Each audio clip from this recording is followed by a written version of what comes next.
Okay, in this video I want to go over who is funding the transgender movement and then tie that into what is going on in the early stages of the transhumanist movement. And in doing so, we'll be able to see how the two are interrelated and sort of playing off of each other. But first, let's dive into who is funding the transgender movement. Now, this article does have some inflammatory language, but if you ignore the language, there is actually some good information. So, without further ado, who is funding the transgender movement?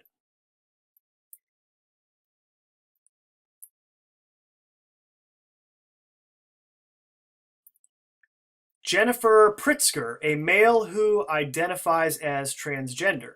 George Soros. Martine Rothblatt, a male who identifies as transgender and transhumanist. Tim Gill, Drummond Pike, Warren and Peter Buffett, John Stryker, Mark Bonham, and Rick Wieland. Most of these billionaires fund the transgender lobby and organizations through their own organizations, including corporations. So these are all billionaires, I assume. I mean, at least some of them are, for sure. Separating transgender issues from LGBT infrastructure is not an easy task. All the wealthiest donors have been funding LGB, which is lesbian, gay, bi, institutions before they became LGBT, and the T is transgender oriented, and only in some instances are monies earmarked specifically for transgender issues. Some of these billionaires fund the LGBT through their myriad companies, multiplying their contributions many times over in ways that are also difficult to track. These funders often go through anonymous funding organizations such as Tides Foundation, founded and operated by Pike. Large corporations, philanthropists, and organizations can send enormous sums of money to the Tides Foundation, specify the direction the funds are to go, and have the funds get to their destination anonymously. Tides Foundation creates a legal firewall and tax shelter for foundations and funds political campaigns, often using legally dubious tactics. Well, that's what everyone does, so that's not shocking news at all. These men and others, including pharmaceutical companies and the US government, are sending millions of dollars to LGBT causes. Overall reported global spending on LGBT is now estimated at $424 million. Wow. From 2003 to 2013, reported funding for transgender issues increased more than eightfold, growing at threefold the increase of LGBTQ funding overall, which quadrupled from 2003 to 2012. So the funding for transgender causes specifically outpaced LGB funding by 3 times during the same time period. This huge spike in funding happened at the same time transgenderism began gaining traction in American culture. $424 million is a lot of money. Is it enough to change laws, uproot language, and force new speech on the public, to censor, to create an atmosphere of threat for those who do not comply with gender identity ideology? I believe that is what we refer to as a rhetorical question. Transgenderism, a new medical and lifestyle market.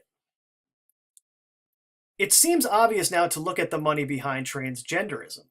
Many new markets have opened because of it.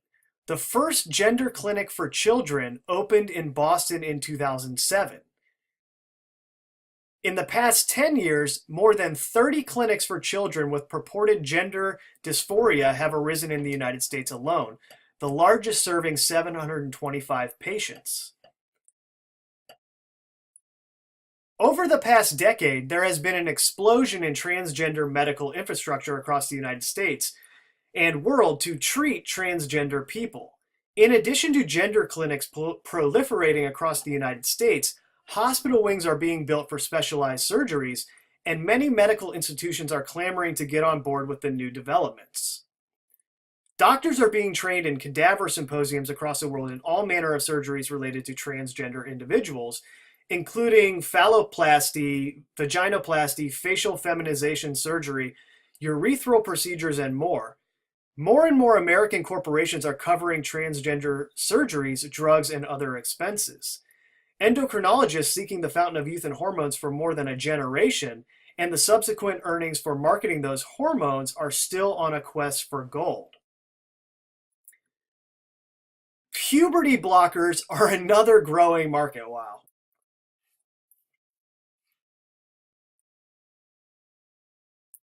The plastic surgery arm of medicine is staged for an infusion of cash as well as organ transplants, especially womb transplants for men identifying as women who may want future pregnancies. I mean, that's some Twilight Zone stuff right there. How is that even anatomically possible? How can a womb be put in a man and produce a baby? I mean, I assume this would be after many other surgeries where the man gets, or I guess they would use a C-section maybe. Well, that's some crazy stuff right there. Wow. These surgeries are already being practiced on animals. Whoa, what? Time out. The Center for Bioethics and Human Dignity.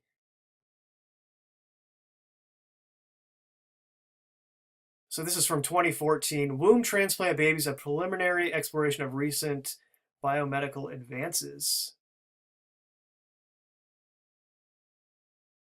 Well, I won't put you through me reading this right now, but crazy stuff. And the first successful womb implant from a deceased female donor to another female has already been a success.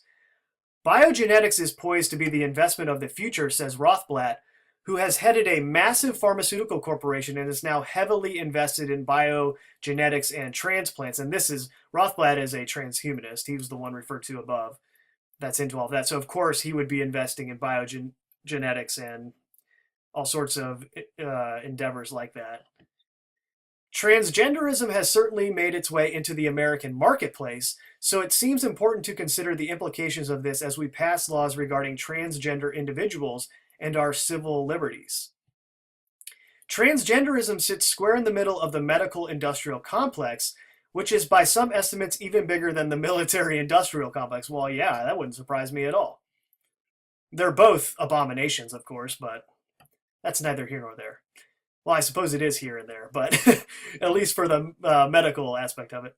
With the medical infrastructure being built, doctors being trained for various surgeries, clinics opening at warp speed, and the media celebrating it, transgenderism is poised for growth. Right, you have all of these things coalescing together, which, if taken as single things, wouldn't be a big deal, but from history, we know that when all these things are coalescing and all these different aspects of the system are behind something, there is cause for concern, because this is how they orchestrate psychological tyranny on the population, historically speaking.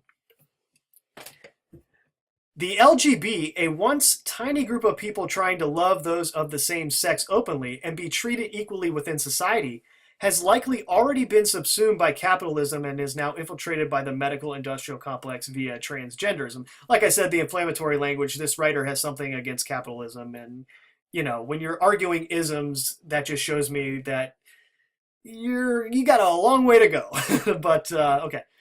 Who works to institutionalize transgender ideology? Much more important than funds going directly to the LGBT lobby and organizations, only a fraction of which trickles down to assist people who identify as transgender. Well, of course, that's the charity model in general right there. Hardly any of the money given to charity actually trickles down to help people. So nothing new there. Is the money invested by the men mentioned above, governments and technology and pharmaceutical corporations, to institutionalize and normalize transgenderism as a lifestyle choice? They are shaping the narrative about transgenderism and normalizing it within the culture using their funding methods. This article will use the Pritzker family as a case study, both to reduce length and because they are emblematic of how this works. Those funding trans organizations and normalizing transgenderism are channeling funds in the same ways and invested in the same medical infrastructure. This can hardly be a coincidence when the very thing absolutely essential to those transitioning are pharmaceuticals and technology.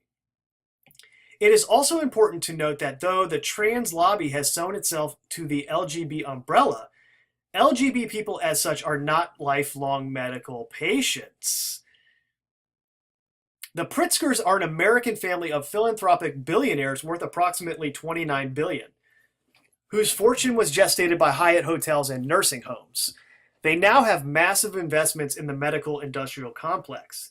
Examining just a few of the Pritzkers in this article will give you some indication of their reach and influence as a family, especially as it regards the transgender project and their relationship to the medical industrial complex.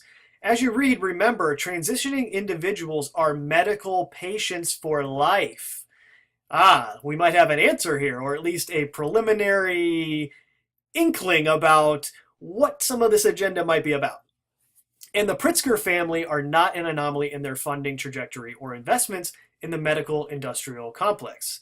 Jenifer Pritzker. Once a family man and a decorated member of the armed forces, Jenifer Pritzker now identifies as transgender. And this is not anything new. First, there was the Wachowski brothers, who both transitioned to being women. Then there was Bradley Manning, who transitioned to Chelsea Manning. And then, of course, Bruce Jenner, who transitioned to Caitlyn Jenner. Time Magazine had the transgender tipping point cover. So, yes, this has been going on for many years now, but it's sort of reaching a crescendo with the fact that now laws are being passed to... Well, we'll get to that. I won't spoil it for you. He is one of the largest... He has made transgenderism a high note in philanthropic funding through his Tawani Foundation. He is one of the largest contributors to transgender causes and, with his family, an enormous influence in the rapid institutionalization of transgenderism. Some of the organizations Jenifer owns and funds are especially noteworthy to examining the rapid induction of transgender ideology into medical, legal, and educational institutions. Pritzker owns Squadron Capital, an acquisitions corporation with a focus on medical technology, medical devices, and orthopedic implants, and the Tawani Foundation, a philanthropic organization with a grants focus on gender and human sexuality. Pritzker sits on the leadership council of the Program of Human Sexuality at the University of Minnesota, to which he also committed $6.5 million over the past decade. Gee, I wonder why he's on the leadership council. Or she, excuse me. Among many other organizations and institutions, Pritzker funds are Lurie Children's Hospital, a medical center for gender nonconforming children, serving 400 children in Chicago. The Pritzker School of Medicine at the University of Chicago, a chair of transgender studies at the University of Victoria, the first of its kind, and the Mark S. Bonham Center for Sexual Diversity Studies at the University of Toronto. He also funds the ACLU, American Civil Liberties Union, and his family funds Planned Parenthood, two significant organizations for institutionalizing female erasing language and support for transgender causes. Planned Parenthood also recently decided to get into the transgender medical market. Interesting. Also, obviously, Bill Gates' father was on the board of Planned Parenthood, and then that ties in a whole nother section of the control system as far as the forced vaccinations and eugenics go, right? So you have this Pritzker family that's funding a lot of the same organizations, and you see the tentacles spreading out to hospitals, schools.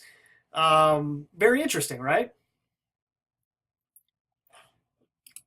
Let's see what this article. Planned Parenthood enters transgender hormone market as abortions decline.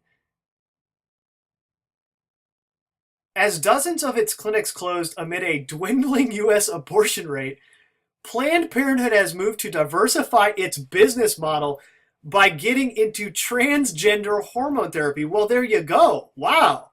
So Planned Parenthood is experiencing a decrease in revenue because abortion rates are falling. So they see it as a business opportunity to get into hormone therapy for transgender transitioning individuals. Very interesting.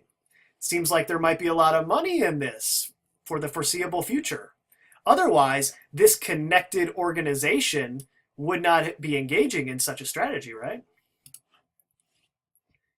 Jenifer Pritzker funds strategically, as does his family, by giving to universities that become beholden to his ideology. whose students go on to spread gender ideology by writing pro-trans articles in medical journals and elsewhere. Jenifer's uncle and aunt, John and Lisa Pritzker, gave $25 million to the University of California at San Francisco for a Center of Children's Psychiatry. Jenifer likewise funds hospitals and medical schools where the alumni go on to create transgender specialties and LGBT medical centers, even though lesbians, gays, and bisexuals don't need specialized medical services. Here are just several current activities of Pritzker-funded medical school alumni and recipients of Pritzker money. James Heckman founded the LGBT Medical Care Center in Lakewood, Ohio. David Rubin sits on the advisory board of CVS Caremark, the largest pharmaceutical chain in the United States. CVS acquired Target department stores pharmacies in 2015. Target, of course, is the site of a major social controversy about unisex bathrooms and is a corporate funder of the trans-pushing human rights campaign activist group. Lauren Schechter is the author of the first surgical atlas for transgender surgery, author of pro-trans journals, was awarded for legal advocacy of transgenders, performs reconstructive surgeries, and is director of trans feminine conferences sponsored by World Professional Association of Transgender Health, WPATH. Schechter is also the Surgeons Only Sessions Chair on the Scientific Program Committee of the newly formed United States arm of WPATH. Robert Garofalo is director of St. Lurie Children's Gender Clinic, professor of pediatrics at Northwestern University, which J.B. Pritzker funds, whom we will meet later. And I won't read the rest of these, but... Oh, well, actually, that's interesting. Mark Hyman, Pritzker Foundation Chair in Functional Medicine at the Cleveland Clinic. Cleveland Clinic is a very prestigious hospital. Oh, and they conducted the first uterus transplant.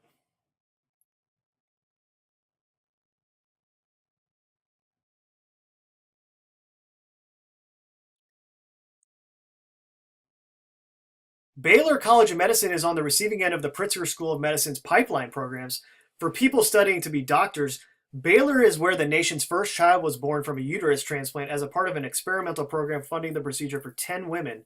In order to develop uterus transplants, ultimately, health insurance and taxpayers will pay for it rather than it being regulated to elective infertility treatment. Oh, so, of course, the insurance companies will eventually be able to get in on this. Jenifer Pritzker has also helped normalize transgender individuals in the military with a $1.35 million grant to the Palm Center, a University of California, Santa Barbara-based LGBT think tank, to create research validating military transgenderism. He also donated $25 million to Norwich University in Vermont, a military academy, and the first school to launch a Naval Reserve Officers Training Corps program. Pritzker's funding is not confined to the United States, but reaches other countries via WPATH, in conferences for physicians studying transgender surgery and funding of international universities. Penny Pritzker. Cousin to Jenifer Pritzker, Penny Pritzker served on President Obama's Council for Jobs and Competitiveness and Economic Recovery Advisory Board.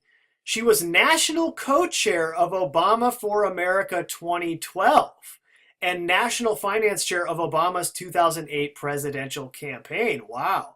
To say she was influential in getting President Obama elected would be an understatement. Now, of course, I would be remiss if I did not mention the irony here, allegedly and potentially, that one Michelle Obama is quite possibly a transgender herself.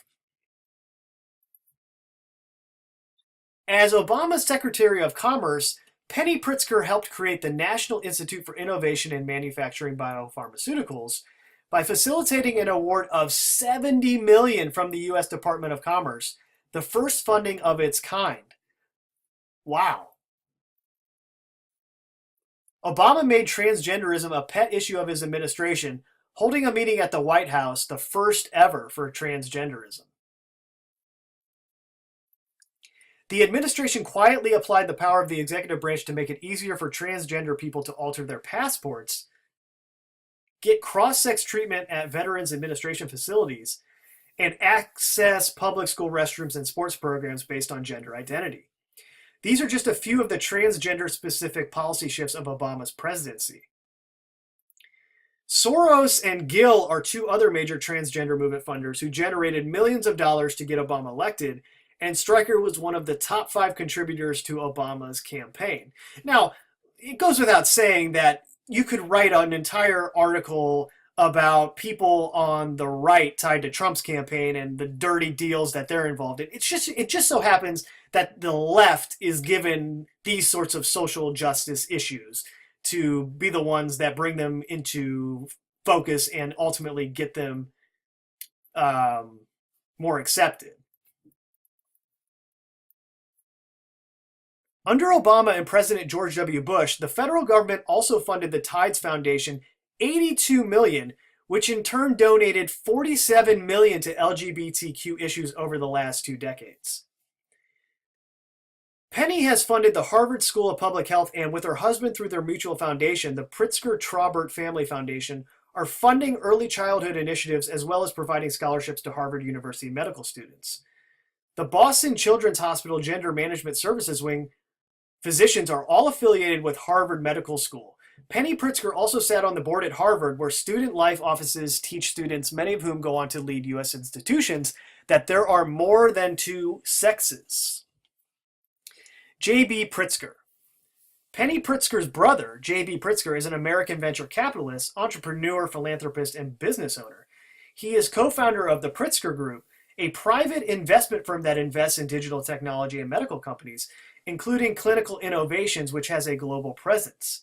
Clinical Innovations is one of the largest medical device companies, and in 2017 acquired Brenner Medical, another significant medical group offering innovative products in the fields of obstetrics and gynecology. JB provided seed funding for Matter, a startup incubator for medical technology based in Chicago. He also sits on the board of directors at his alma mater, Duke University, where they are making advances in cryopreserving women's ovaries.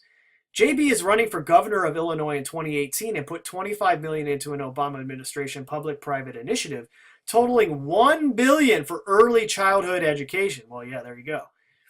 JB and his wife, M.K. Pritzker, donated $100 million to Northwestern University School of Law, partly for scholarships and partly for the school's social justice and childhood law work.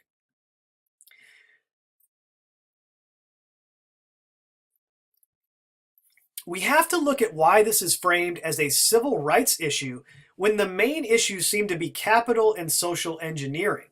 There doesn't seem to be a sphere of influence that is untouched by Pritzker money, from early childhood education and universities to law, medical institutions, the LGBT lobby and organizations, politics, and the military. If they were the only ones funding the institutionalization of transgender ideology, they would still be fantastically influential. But they are joined by other exceedingly wealthy, influential white men, well, there you go, inflammatory language, who also have ties to the pharmaceutical and medical industries. But I think the point of her repeatedly saying white men is that traditionally the argument would be that, white straight men are the patriarchy and they are the problem that the LGBT community is advocating against. And I think she's going for that irony by continually mentioning this. Well, look, there's all these white people that are billionaires that are funding this and they're your supposed enemy. And so why are they funding you, right? Pharma and tech giants all in for transgender. Along with support by pharmaceutical giants such as, now this is the biggest indictment of the whole thing, along with support by pharmaceutical giants such as Janssen Therapeutics, the health foundation of a Johnson & Johnson founder, Viv, Pfizer, Abbott Laboratories, Bristol Myers Squibb Company, and Boehringer Ingelheim Pharmaceuticals, major technology corporations including Google, Microsoft, Amazon, Intel, Dell, and IBM are also funding the transgender project.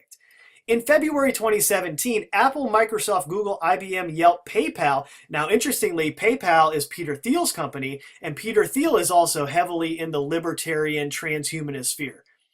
And 53 other mostly tech corporations signed onto an amicus brief pushing the U.S. Supreme Court to prohibit schools from keeping private facilities for students designated according to sex. Now, what possible justification would there be for all these huge corporations and gigantic pharmaceutical companies to be so interested in what American public schools are labeling their bathrooms as? As these corporations were pushing for transgender bathrooms, they were fighting President Trump's travel ban and immigration policies. In reporting the incident simultaneously, CNN News made the obvious connection between the corporation's interest in the immigration ban and commerce, quoting a legal brief signed by the companies that said, "It is inflicting significant harm on American business, innovation, and growth." It made no such equivalent connection for the corporation's interest in transgender rights. The obvious question would be, why do they care? The obvious answer is money. Well, yes, a corporation is obviously interested in money, but corporations on the level of Google, which are government corporations, you think two guys in a garage started Google? I mean, come on, let's grow up here, people. No, that was In-Q-Tel incubator company, CIA from the beginning. Okay, let's not be naive here, people. Melding this manufactured medical issue with civil rights frame entails the continuance and growth of the problem.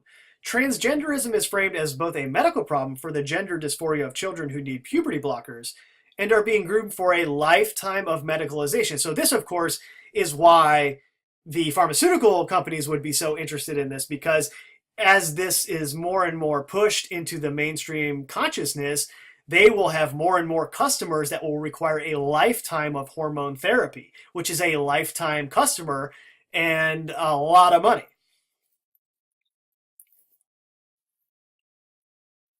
And as a brave and original choice for adults, Martine Rothblatt suggests we are all transhuman, that changing our bodies by removing healthy tissue and organs and ingesting cross-sex hormones over the course of a lifetime can be likened to wearing makeup, dyeing our hair, or getting a tattoo. If we are all transhuman, expressing that could be a never-ending saga of body-related consumerism. The massive medical and technological infrastructure expansion for a tiny but growing fraction of the population with gender dysphoria, along with the money being funneled to this project by those heavily invested in the medical and technology industries, seems to make sense only in the context of expanding markets for changing the human body. And then, there's the whole issue of why is this gender dysphoria so prevalent? And there's all of the endocrine disruptors that have been saturated into our environment and are incredibly toxic to our bodies. And they have an estrogenic effect. This has been documented. It's not a theory.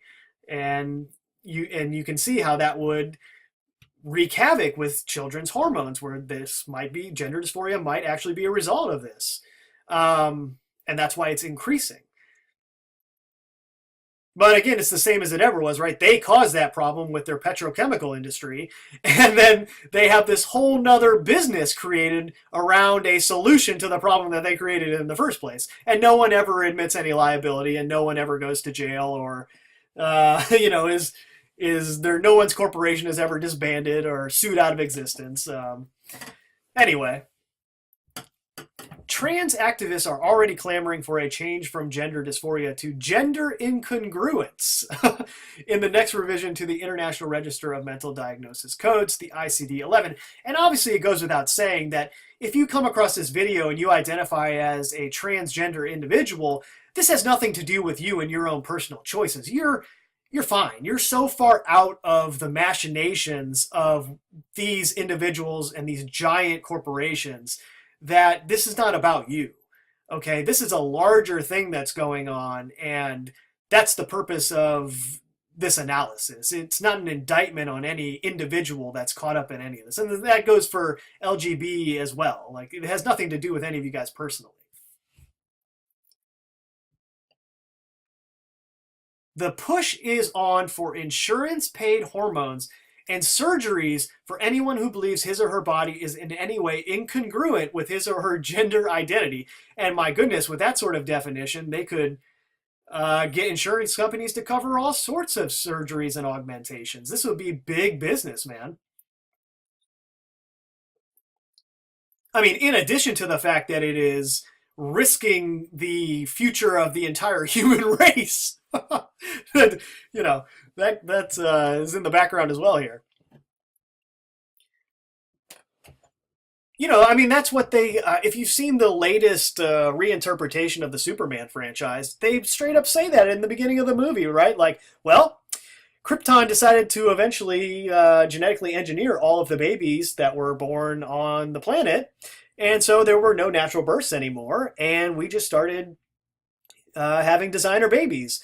We said, okay, this baby will be in the military, and this baby will be a scientist, and this blah, blah, blah, blah, right? And then eventually it destroyed their civilization. And we're kind of headed in that direction with, the artificial wombs and everything that their womb transplants and everything that they're doing in that realm is leading to the proverbial test tube babies, right? I mean, hey, we're already, I say we loosely, they're already growing lab meat, and it's going to be a replacement for actual animal meat. So if they're that close to that, and all of the same players are invested in the artificial meat space as well, by the way. But yeah, if they're invested in that and that's coming along, surely the test tube baby thing is on its way as well. I mean, I guess that's what the whole CRISPR thing is about. And, they're already claiming that China's kind of on the front lines of the CRISPR designer baby thing, but I don't really believe anything that comes out of China as far as their technological advancement goes. Anyway, this ideology is being promoted as a civil rights issue by wealthy white men with enormous influence who stand to personally benefit from their political activities. It behooves us all to look at what the real investment is in prioritizing a lifetime of antibody medical treatments for a minuscule part of the population. Building an infrastructure for them and institutionalizing the way we perceive ourselves as human beings before being human becomes a quaint concept of the past.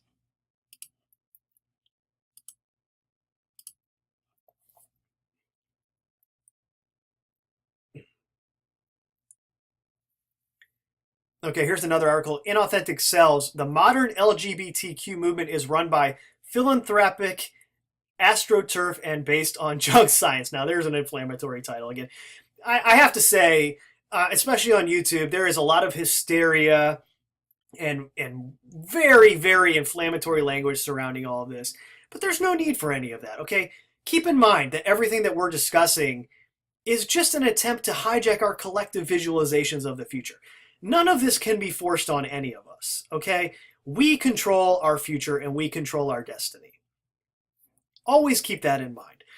These are just suggestions about what may happen in the future. And yeah, sure, they've got all this money and all these resources developing all of these things, but if no one uses them, then guess what? No big deal.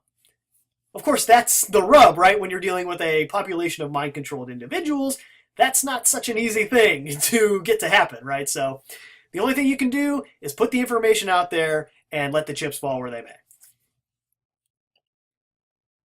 But in spite of this title, this is actually a very telling situation that this article goes over.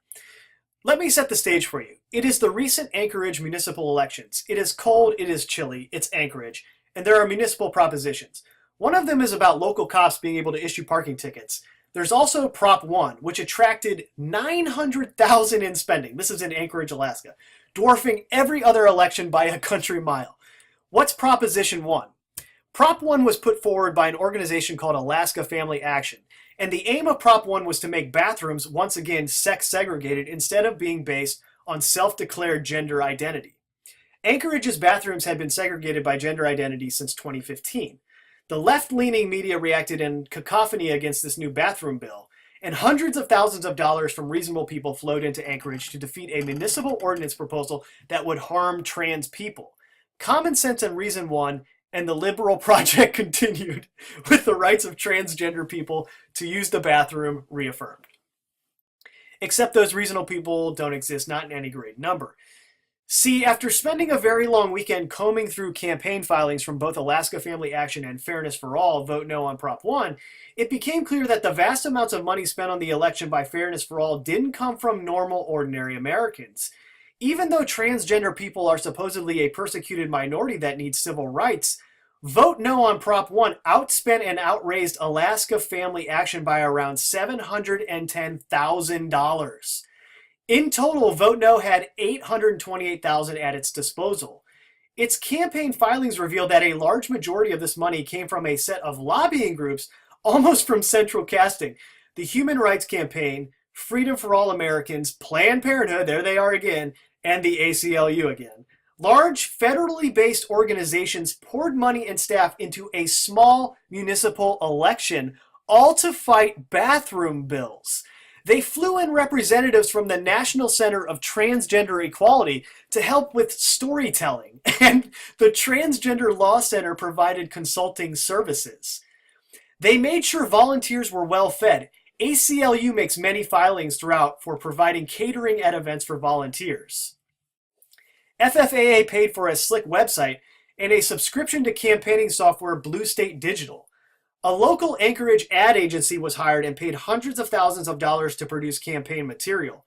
Vote No spent as much on campaigning collateral as Alaska Family Action did on their whole campaign, and even more than that on TV ad buys.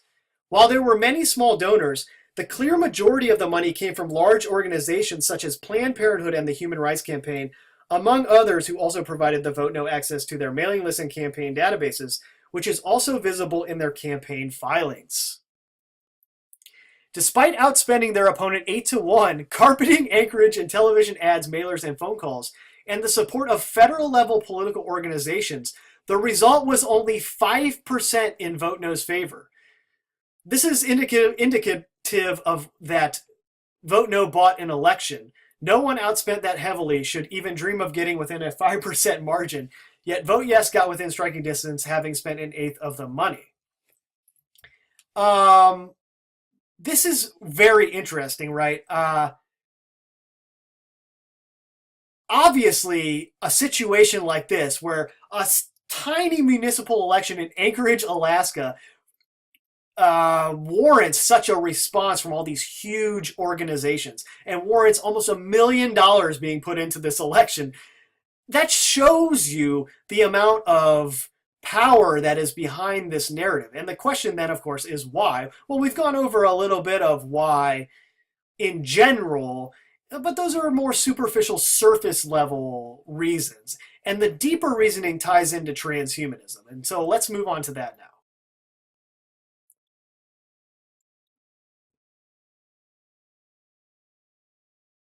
Oh yeah, before going into transhumanism, this is another interesting point.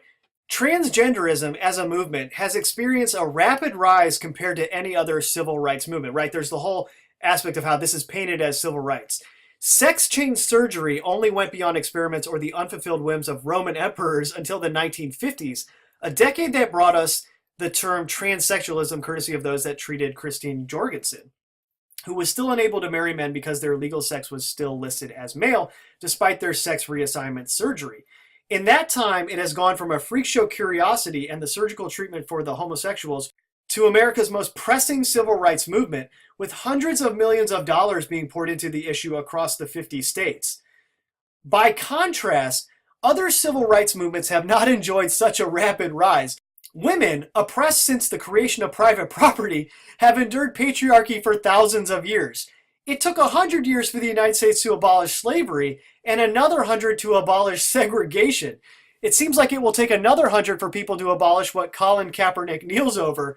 Homosexuals have been increasingly marginalized in Western society since late antiquity, and after the Stonewall riots and the collective awakening in the 60s and 70s, have waged a 50-year-long fight for equal rights, one that has not yet been won, as homosexuals have no federal civil rights protections. Yet, transgenderism, a term itself coined barely 20 years ago and included in LGBT since only the mid-90s, has money to burn and victory seemed to come easily.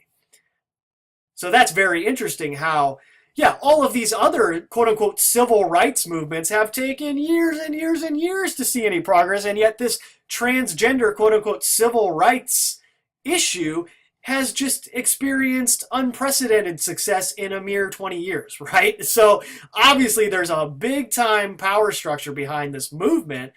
And again, now we get back to the question of why. Is it simply to make money off of a lifetime of hormone replacement? Is it simply to capitalize off of endocrine disruptors and an increasing amount of gender dysphoria? Is it to culturally destroy the concept of male and female, to subvert traditional sexual identity and just otherwise diminish the morality of the population? Maybe it's all of the above, but I think there's something deeper going on, and this is where the transhumanist stuff comes into play. Let's see. This I'll list the article for you. This is from Colette. The Transhumanism Revolution: Oppression Disguised as Liberation.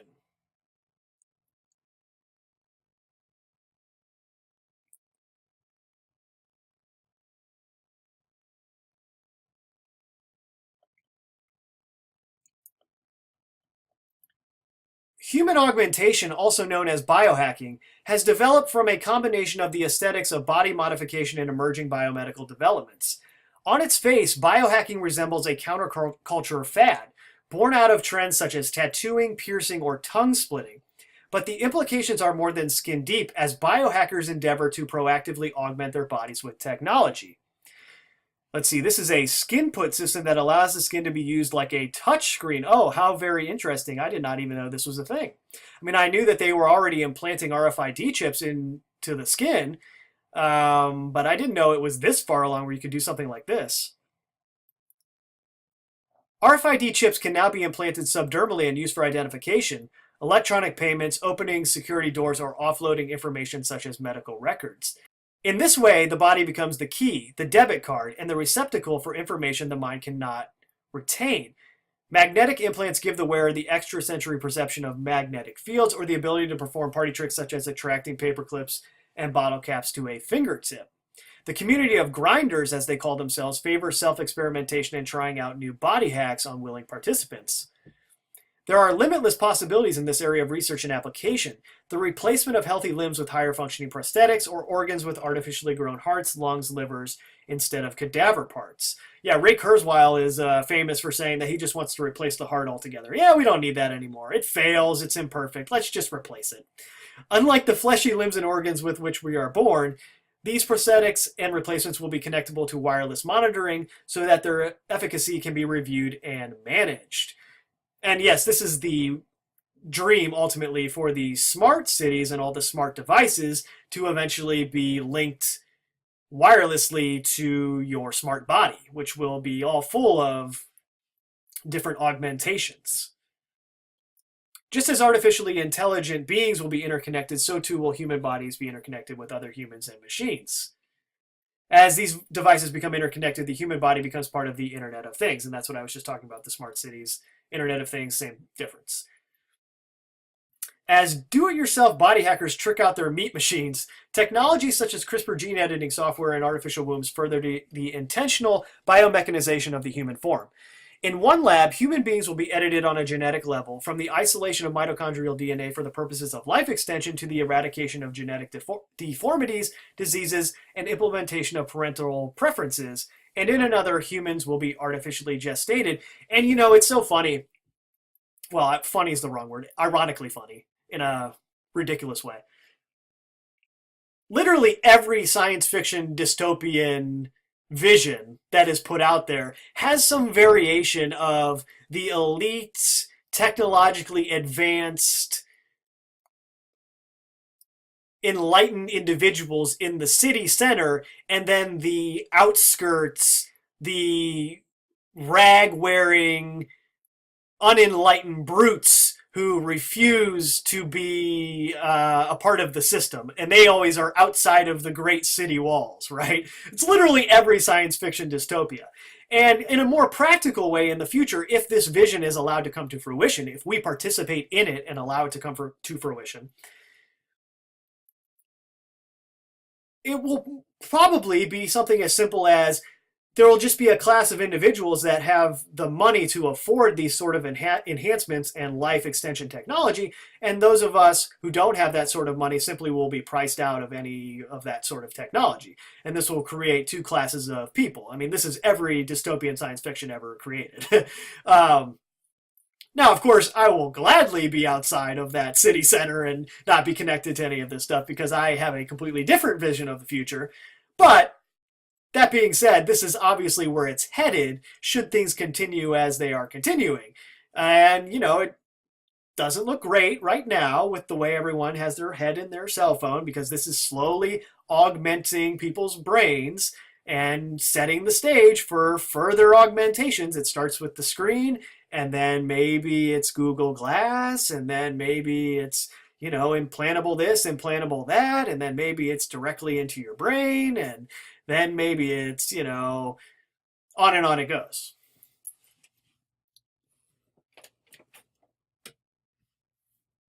It's on that note, I was just listening to something that's completely unrelated to all this. It was a powerlifting video. There was a guy talking about the state of powerlifting who had been in the scene for a long time, and he basically said, well, look, at this point, it's simply a matter of who can cycle the most gear, without taking breaks. I mean, that's just who is at the top of the sport right now, and it's sort of becoming an epidemic. How many people are taking steroids. And there's been all sorts of bodybuilders in the past who have died from not treating their body well and abusing steroids. And, he just made a point like, look, we're in the middle of it right now. We're not going to know the full impact of this for like 20 years. And that's kind of a scary thing, right? People are going to experience a lot of problems from taking all these drugs. And I think it's a similar thing with technology is we're so enthralled in the middle of it, we don't really have the perspective for not only how much we have already changed and how much all of this Wi-Fi and electromagnetic radiation is impacting our own electromagnetic fields. I mean, I just saw something, I came across another old article the other day that I had saved. AirPod radiation may cause brain damage. And basically going on to say how these wireless Apple AirPod earbuds are resonating directly in the ear cavity and producing outrageous amounts of electromagnetic radiation, and they're terrible for you. And I see people wearing these all the time. It's wild. So something as simple as this that's being assimilated, right? And Apple is openly allowing it to happen by taking all of the microphone jacks out of their devices, so you're forced to use these if you want to use headphones. I mean, they're willingly pushing people into this direction without a care in the world for anything that's going on. I mean, look, 30 years from now, it's going to be exactly like the tobacco companies experienced, where eventually it just came out that all the chemicals they were putting in those cigarettes were killing people.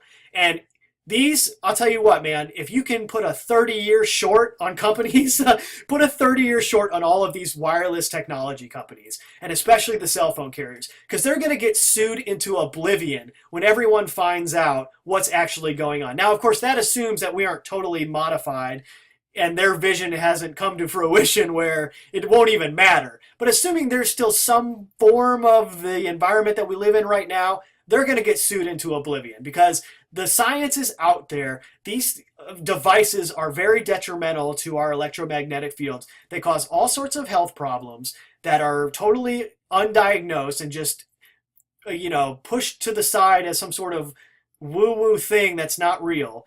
But yeah, 30 years from now, it's maybe even sooner, it's going to come out. Anyway.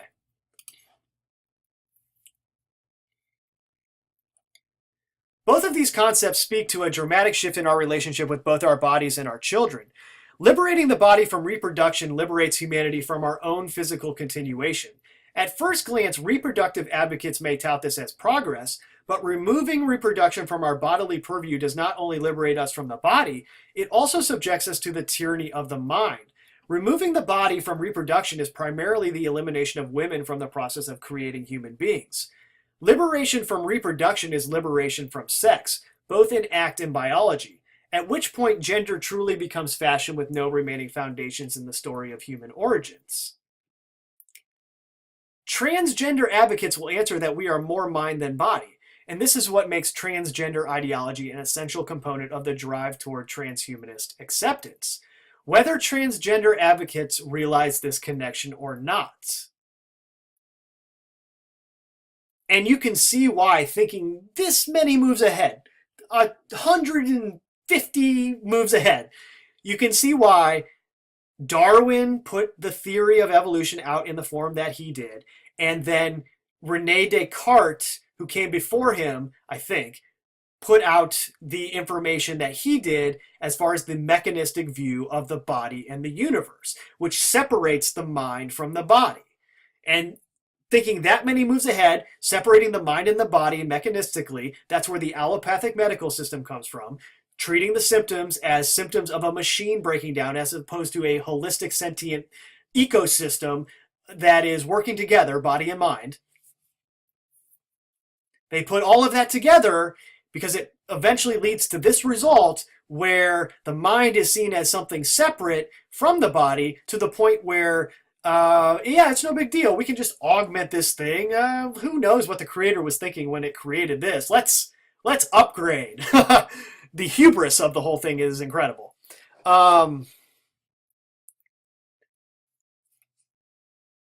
The ongoing effort to change language and redefine male and female so they refer to something other than sexual dimorphism is designed to establish a Cartesian mind-body dualism in which the mind can dominate body to such an extent that personal subjectivity can decisively contradict biological reality. Well, I mean, that in general is just the way that we're going with the infiltration of the New Age religion, right? Science and religion merging together where you're your own personal subjective universe and you have your own truth that is independent and supersedes any objective truth that's out there. Yes, that's perfectly in line with where we're headed. Transgender practice is the ultimate biohack. The claim that one has been born into the wrong body is a total rejection of mind-body unification and a statement that mind and body can be so disparate that the body must be thoroughly altered to match the mind's perception of how it ought to be.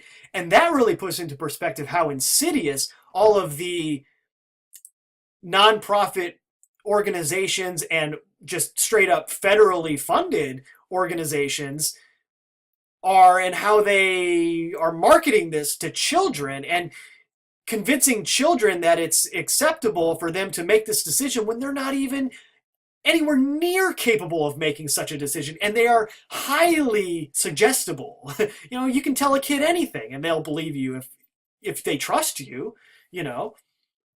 And that just shows you the insidiousness of this. You know, there's a video on that was circling around YouTube not too long ago. I'm getting tired, so it's getting late. I'm trying to remember. I don't know. It was on one of the. Michael Strahan was on it. It was one of those daytime talk shows, and of course they brought out this 11-year-old who was already dressing in drag, and then they just celebrated this. And by the way, if you go watch the clip, I'm sure you can find it if you look for it on YouTube. It's well, here, I'll just find it right now. Okay, here it is. This is Desmond is Amazing, the 11-year-old trailblazing drag kid. And this goes back a little bit to what I was talking about in the last video about the founding fathers and all the British aristocrats who were out there putting their wigs on, the powdered wigs, their own form of drag back in the day. Yeah. Mm-hmm. Anyway, I'm not going to play this, but I just want you to see this little part of how this kid enters here.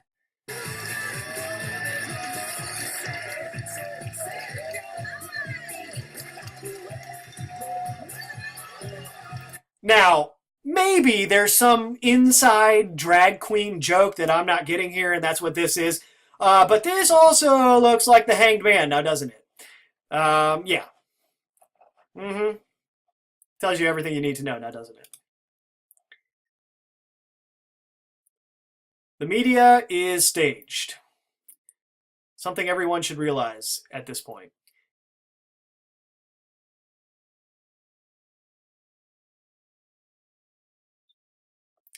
Okay, where are we?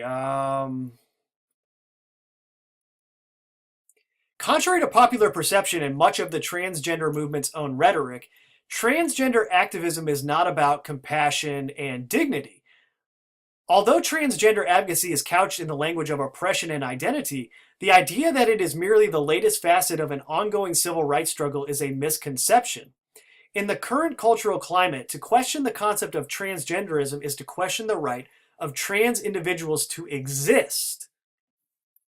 This is an extremely effective strategy that deters the skeptical from digging into an ideology by labeling them bigots for doing so.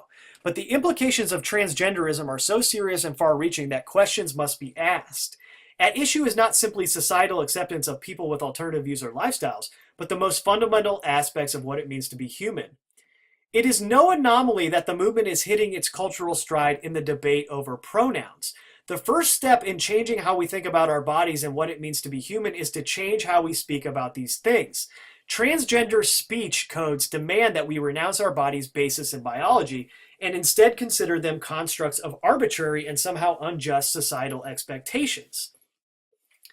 We are not to think about mother and father as reproductive terms, but as culturally specified relationships.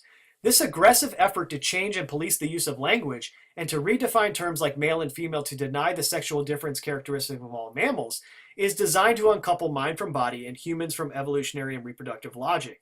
Instead, an ideology of emotion is to be given dominion over biological reality. With the widespread acceptance of human augmentation, biotech, AI, and transgenderism, we are removing agency from the human body and granting it entirely to the mind. But our humanity lies not in our consciousness, but in the biological bodies from which that consciousness arises. Okay, that's enough of that. So you can see why transgender ideologies play into the transhuman agenda so seamlessly, because they're both centered around biohacking or body modification. And so you have a two-pronged strategy going on here, right? Where you have, through the education system, you have all of these children having their forming belief about gender being manipulated as they grow older into believing that there are actually more than one or two genders, and I actually get to choose what gender that I want to be. And there will be all of these surgical procedures and hormones waiting for me, and my parents will actually probably support me in this endeavor if that's what I want to do. I mean, soon enough, they might even pass a law saying that, well, once you're 12 years old, you get to decide your gender and your parents can't say a word about it. They could do that in the future. So on the one hand, they're doing that. And then on the other hand, they have these same children increasingly saturated with the screen and technology, which is making them more and more amenable to other sorts of biohacking that come more from a transhuman angle. And you see, a transhuman, someone that transcends the human body, will be genderless. If they achieve what they want to achieve, eventually, there will be no more genders. You will just be a transhuman. You will, if they get their wish, live forever, indefinitely. You will have the internet in your mind. You will be connected to everything. In that sense, you will not reproduce. There will be no more male-human relationships that produce babies, you see. And it's so funny how they depict that in a lot of dystopian science fiction, too. I mean, Demolition Man comes to mind, right?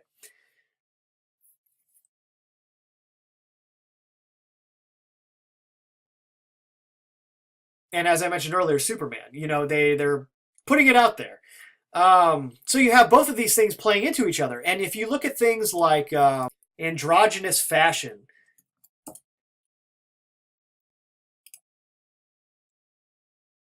there's a whole bunch of models that are now going for this androgynous look where you can't tell if they're a boy or a girl. And this is the fashion of the times. This is what's in, right? And of course, it's no accident that the cultural programmers are having this be the in style now.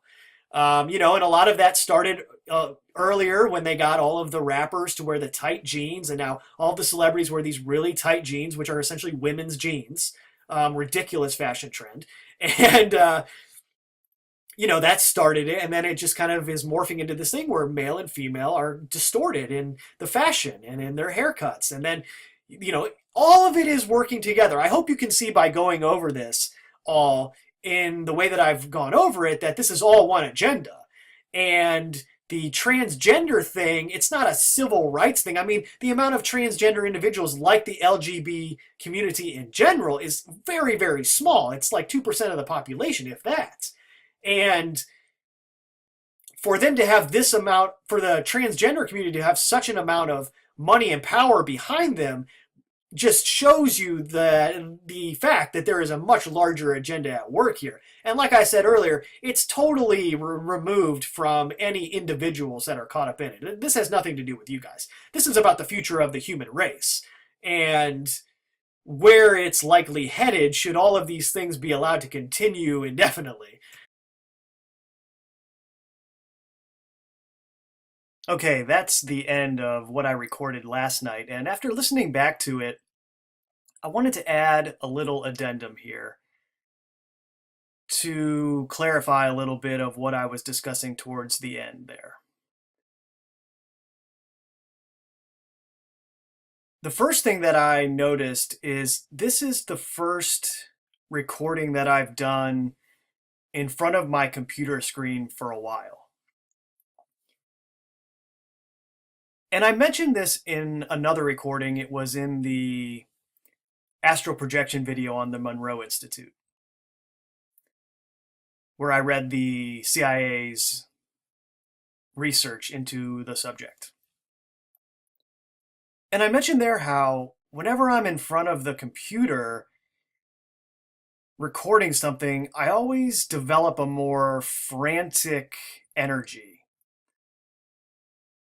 And maybe it's something that I notice more than other people notice just because I'm the one doing the actual recordings.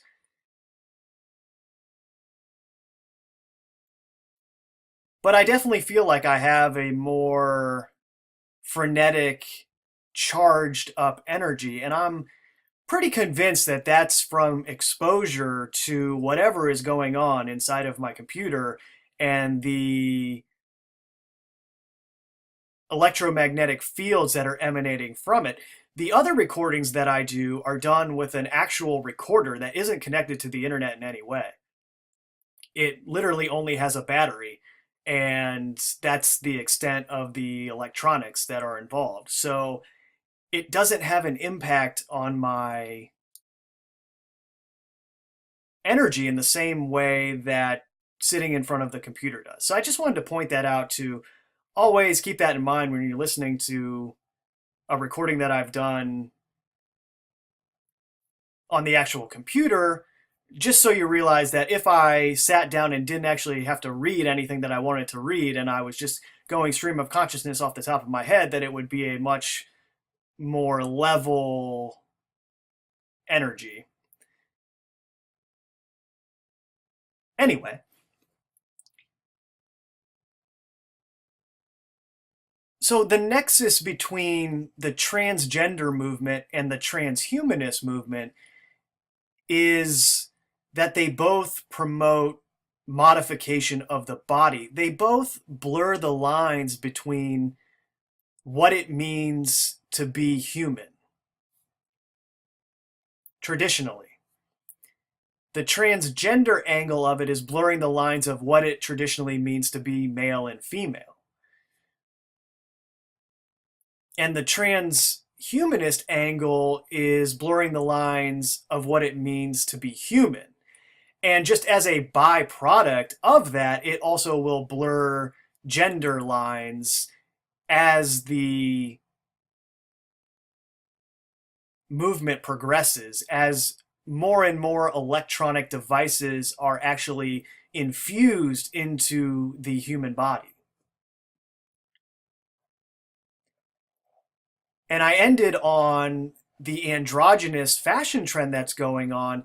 But what I forgot to mention is how when you look at some of the AI robots that are being created, like the AI Sophia that was in the news last year, and you look at the images of this AI that was created, well, of course, it's a very androgynous look that this artificial intelligence robot has. Can you tell me if this is a girl or a boy based on just looking at it? it has very androgynous features, even though they gave it technically a woman's name.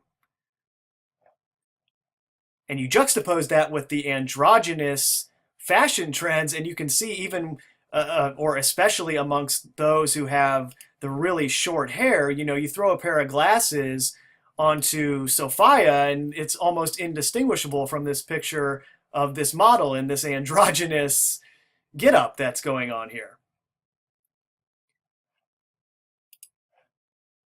So you see how the transgender androgyny is playing into the transhumanist androgyny, how it's all becoming this blurred line between male and female, where some of the males look female and some of the females look male. And this is especially true of all the transitioning individuals on the transgender side of it. But when you take the transhumanist philosophy towards its extreme, well, people would eventually mimic what this artificial intelligence robot looks like. I mean, if the brain eventually became connected to the internet and became its own processor, you could then envision a situation where it actually looked like this. So there's an obvious interrelationship between the transgender movement and the transhumanist movement. And so it's very obvious why there's so much money and power behind the transgender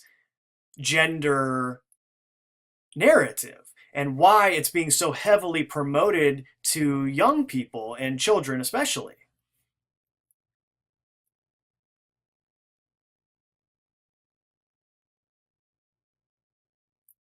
Putting it together with the influence of technology, there's no telling what things will look like 20 years from now if this all continues unabated. But they're both working towards the same goal, which is why a lot of the names in the transhumanist movement are also in the transgender movement, why they're funding both sides of it.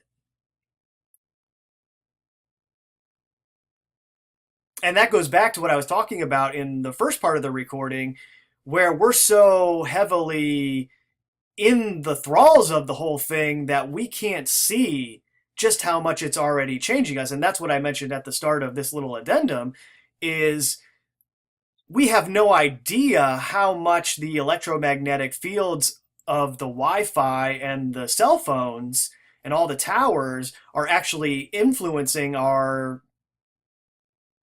bodies. We can't see it right now. And although there are the proverbial canaries in the coal mine in the form of electrosensitive people, that is also made to be some sort of psychosomatic affliction that isn't based in any sort of reality. I've mentioned this before too, how in the sequel to Breaking Bad, Better Call Saul, they wrote into the script that Saul's brother had this psychosomatic electronic sensitivity that they reveal at the end of one of the seasons was actually just a creation of his mind. It wasn't actually real. See, none of that's actually real, even though there's, as I said already, a ton of studies out there detailing the impact of electromagnetic fields on the human body. And this goes all the way back to the original experiments done by Schumann in the bunkers, where he saw people losing their minds when they were cut off from the Schumann resonance and their circadian rhythms were thrown all out of whack. And that's what all of these frequencies are doing to us, even though we don't know it. And it's especially bad when you're in a city environment surrounded by all of these frequencies. And the problem that I'm getting at here is that we're so in it that we can't see it. And it's not going to be until 20 years from now when we can really, in hindsight, see what has taken place, if there are any normal, quote unquote, people still around, that is. But to that point, especially on the transhuman side, there will be no regret until it's too late. And on that point, there was one article that I forgot to read that I wanted to read real quick, which goes back to what I was saying about how, look, if you're a male and you now want to identify as a female, that's not my concern. That is none of my business. I'm just detailing all of this from the perspective of large cultural trends and looking at who is funding those trends and who is putting that narrative out there. And hopefully that won't offend anyone in that way. Okay? So this is a recent opinion piece from the USA Today. Hormones, surgery, regret. I was a transgender woman for 8 years. Time I can't get back. I started my transgender journey as a 4-year-old boy when my grandmother repeatedly, over several years, cross-dressed me in a full-length purple dress she made especially for me and told me how pretty I was as a girl. This planted the seed of gender confusion and led to my transitioning at age 42 to transgender female. I lived as Laura for 8 years, but as I now know, transitioning doesn't fix the underlying ailments. Studies show that most people who want to live as the opposite sex have other psychological issues, such as depression or anxiety. In my case, I was diagnosed at age 40 with gender dysphoria, and at age 50 with psychological issues due to childhood trauma. Eventually, my parents found out, and my unsupervised visits to grandma's house ended. I thought my secret was safe, but my teenage uncle heard about it and felt I was fair game for taunting and sexual abuse. I wasn't even 10 years old. If not for the purple dress, I believe I would not have been abused by my uncle. So obviously there's a whole nother angle to this transgender narrative, which is a lot of people come to these conclusions, as this person is explaining, through things that they experienced that were totally outside of their own control. And this again is why targeting children with this propaganda or this narrative is so dangerous and really irresponsible, because they're so impressionable.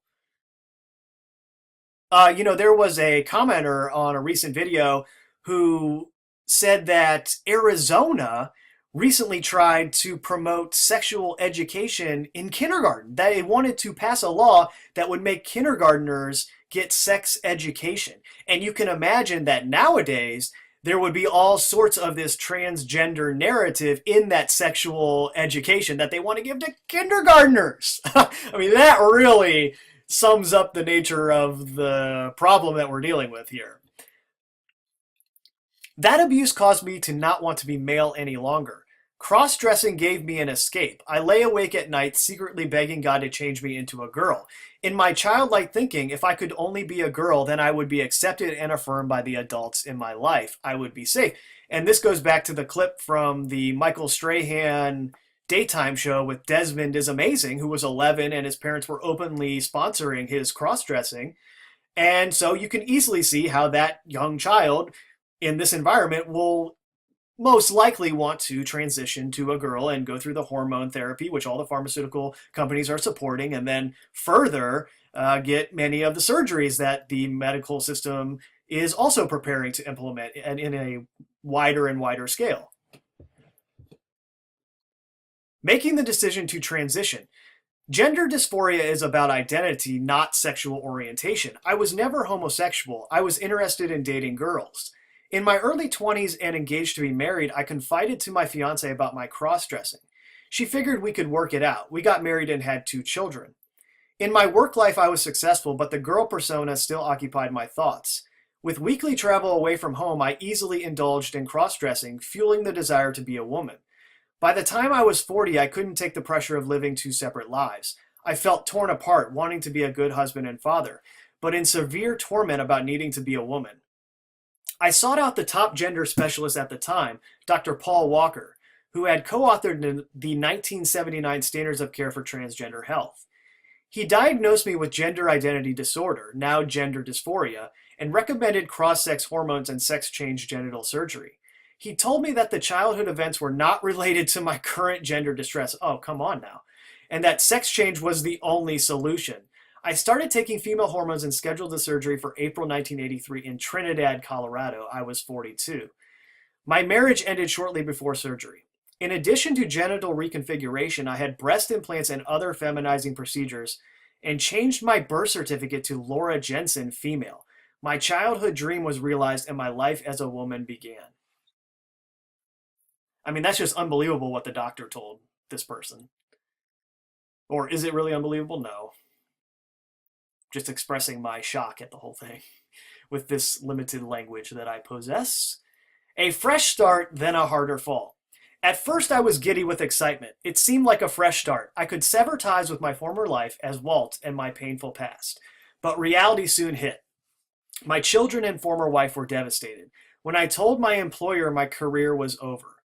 As Laura, I decided to pursue being a counselor and started courses at the University of California, Santa Cruz in the late 1980s. There, a crack in my carefully crafted female persona opened and I began to question my transition. The reprieve I experienced through surgery was only temporary. Hidden underneath the makeup and female clothing was the little boy hurt by childhood trauma. I was once again experiencing gender dysphoria, but this time I felt like a male inside a body refashioned to look like a woman. That's just tragic. I was living my dream, but still I was deeply suicidal.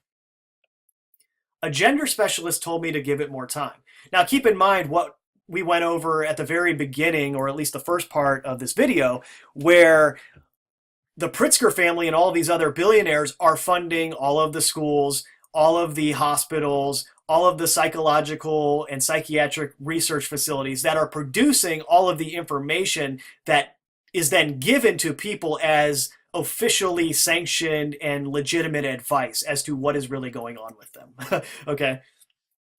A gender specialist told me to give it more time. 8 years seemed like an awfully long time to me. Nothing made sense. Why hadn't the recommended hormones and surgery worked? Why was I still distressed about my gender identity? Why wasn't I happy being Laura?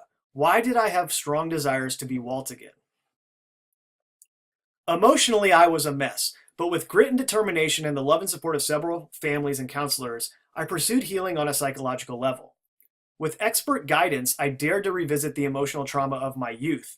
It wasn't easy, but it was the only way to address the underlying conditions driving my gender dysphoria. I was 50 when I had the breast implants removed, but the next few years were spent in confusion and counseling. In 1996, at the age of 55, I was finally free from the desire to live as a woman and changed my legal documents back to Walt, my biologically correct male sex. I still have scars on my chest, reminders of the gender detour that cost me 13 years of my life. I am on a hormone regimen to try to regulate a system that is permanently altered.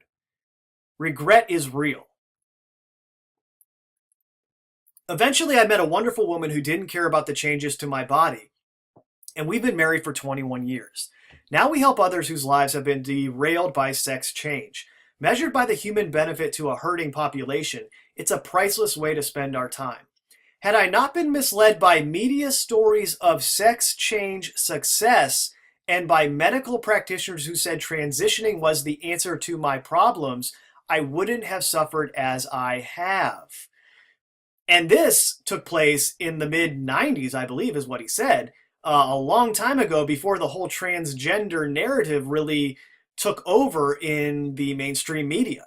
So imagine what all of these young kids are being exposed to today that even this person who was convinced to do it wasn't exposed to.